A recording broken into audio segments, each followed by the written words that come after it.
এই যে আমরা গভীর ভাবে একটা দিন আল্লাহ তাআলাকে নিয়ে ভাববো, আল্লাহ কে?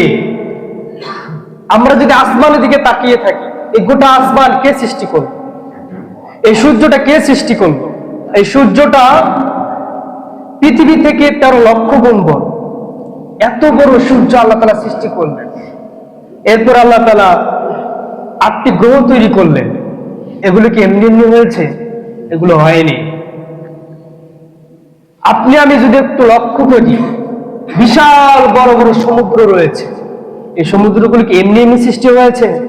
এগুলোর একজন একজন কারিগর রয়েছে।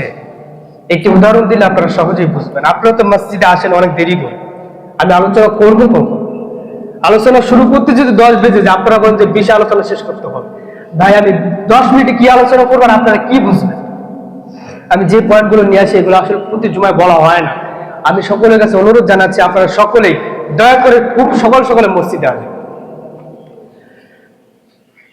ইমাম আবু হানিফা রাহমাতুল্লাহি আলাইহির জামানায় একজন মুসলমান, ক্ষুদ্রতম মুসলমান, তিনি বলছেন আল্লাহ তাআলা আছেন, আরেকজন বলছে আল্লাহ তাআলা নেই। ইনি কথাটা বলেছেন আল্লাহ তাআলা আছেন, আরেকজন বলছে আল্লাহ তাআলা নেই।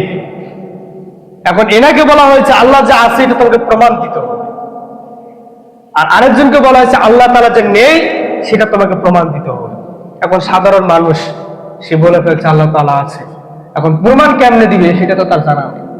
তিনি বলছেন যে আল্লাহ যে আছে এটা প্রমাণ দেওয়ার মতো আমাদের মধ্য থেকে একজন আলেম রয়েছে, তার নাম হল ইমামে আজম আবু হানিফা রাহমাতুল্লাহি আলাইহি।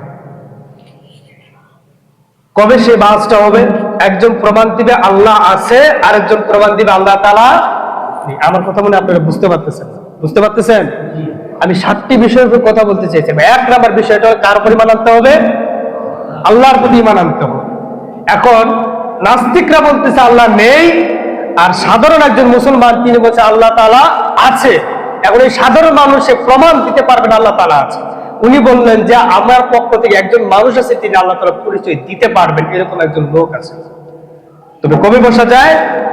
তিনি ডেট করলেন শুক্রবার 10টার দিকে একটা বাহাস তৈরি হবে। ইমাম আজম আবু হানিফা রাহমাতুল্লাহি আলাইহি তিনি বের হয়ে আসলেন। তিনি নৌকা দিয়ে পার হবেন, নদী সমুদ্র পার হবেন। এখন নৌকাও নেই, লঞ্চ নেই, কিভাবে তিনি পার হবেন? তিনি হঠাৎ করে লক্ষ্য করে দেখলেন তার পাশে একটি বিশাল বড় জঙ্গল, ওই জঙ্গলে একটি গাছ অটোমেটিক কেটে তক্তা হয়ে আছে। সুবহানাল্লাহ বলে।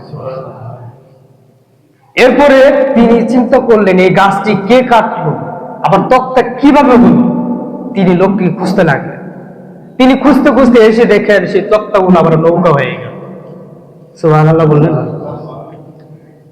আশ্চর্য ব্যক্তি, এই গাছটাই বা কে কাটলো, তক্তা কে বানালো, আবার নৌকা বানালো, এই লোকগুলো আমি কোথায় খুঁজে পাবো? ইমাম আজম আবু হানিফা রাহমাতুল্লাহি আলাইহি তিনি সেই নৌকাতে উঠে তিনি ভাবলেন যে একটু নৌকাতে উঠে দেখি কি অবস্থা।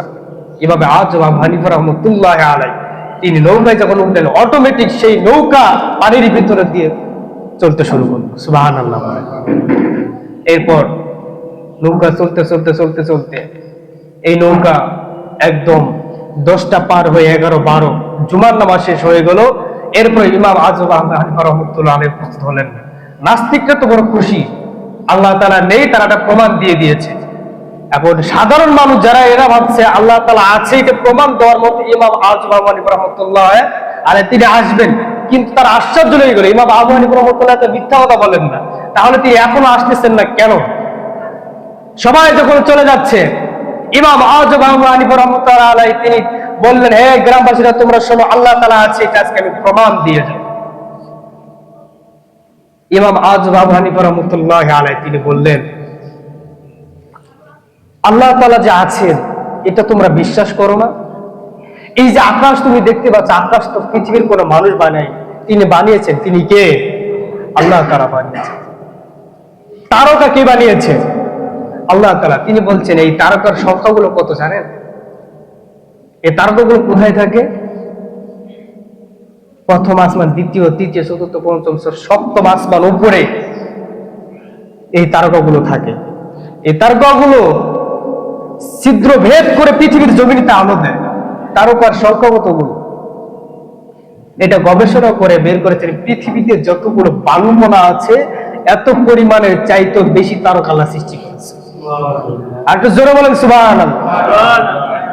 এত পৃথিবীর নিদর্শন আল্লাহ